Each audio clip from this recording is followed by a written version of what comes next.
प्रधानमंत्री नरेंद्र मोदी 5 अप्रैल को देहरादून में थे। उन्होंने अगस्ता वेस्टलैंड डील को लेकर कांग्रेस नेता अहमद पटेल पर निशाना साधा। कहा, हेलीकॉप्टर के दलालों ने जिन लोगों को घूस देने की बात कही है उसमें एक एपी है और दूसरा FAM है। चार्जशीट में कहा गया है कि एपी का मतलब अहमद पटेल और FAM का मतलब है फैमिली। दरअसल ईडी ने अगस्ता वेस्टलैंड मामले में चौथी सप्लीमेंट्री चार्जशीट दाखिल कर दी है।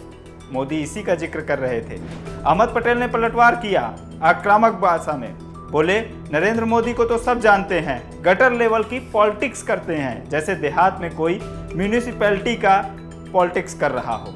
नरेंद्र मोदी को सब जानते हैं, गटर लेवल पॉलिटिक्स करते हैं, जैसे विलेज का कोई मुखिया बोल रहा हो, जैसे कोई उन्होंने कहीं देहात में कोई आदमी म्यूनिसिपैलिटी की पॉलिटिक्स कर रहा हो।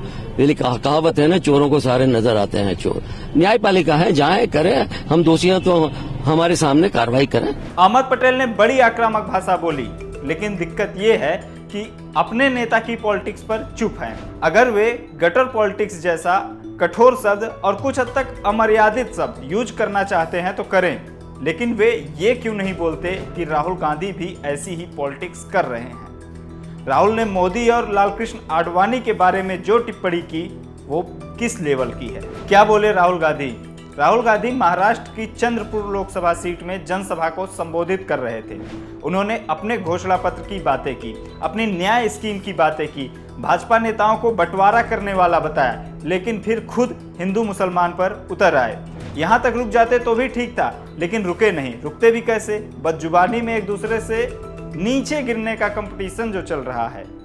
और राहुल जो कि प्रमुख विपक्षी पार्टी के अध्यक्ष हैं, इसमें कैसे पीछे रहते?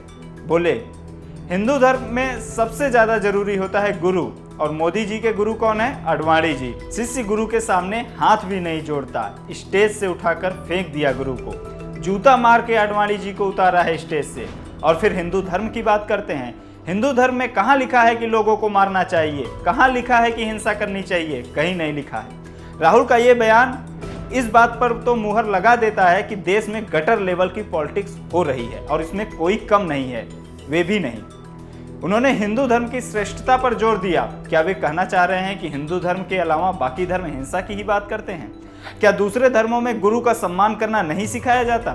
क्या बाकी धर्म गुरु का अपमान करना सिखाते हैं? क्या उनकी पार्टी ने अपने नेताओं के साथ हमेशा आदर्श व्यवहार किया है? जिस बांटने की राजनीति का राहुल विरोध कर रहे हैं, वे खुद भी तो वही कर रहे हैं। भाजपा ने लालकृष्ण आडवाणी को इस बार लोकसभा टिकट नहीं दिया है। आडवाणी भाजपा और जनसंघ के संस्थापक रहे हैं। यह पहली बार है जब भाजपा उन्हें चुनाव नहीं लड़ा रही है। भाजपा के इस फैसले के बाद से विपक्षी दलों में आडवाणी के प्रति जबरदस्त सहानुभूति उमड़ रही है। सहानुभूति जताना ठीक है, राहुल गांधी भी यही कर रहे थे। आडवाणी के टिकट न मिलने को उनकी अनदेखी बता रहे थे। आडवाणी को किनारे किए जाने की बात से सियासी फायदा उठाना चाह रहे थे, लेकिन फायदा उठाने के चक्कर में ओछी बात कह गए। यह समस्या राहुल की ही नहीं है, अधिकतर नेताओं के साथ यही दिक्कत है। वे भले ही सेलेक्टिव मेमोरी रखते हों, लेकिन जनता को सब याद रखता है, जैसे नरसिम्हा राव के साथ किया गया बर्ताव। 23 दिसंबर 2004 को नरसिम्हा राव गुजर गए। दिल्ली में ही उनकी मौत हुई। कांग्रेस में परंपरा रही है कि पार्टी अध्यक्ष का शव कांग्रेस मुख्यालय में सबके दर्शन के लिए रखा जाता है, मगर राव के साथ ये रस्म नहीं निभाई गई। उनका शव लेकर जा रहा जुलूस कांग्रेस हेडक्वार्टर के बाहर फुटपाथ पर रोक दिया गया। कहते हैं कि सोनिया गांधी एक बार भी घर से बाहर निकलकर नहीं आई, शव को अंतिम बार देखने के लिए भी नहीं। कहते हैं सोनिया गांधी राव को पसंद नहीं करती थी। अपने अंतिम दिनों में राव एकदम अलग थलग कर दिए गए।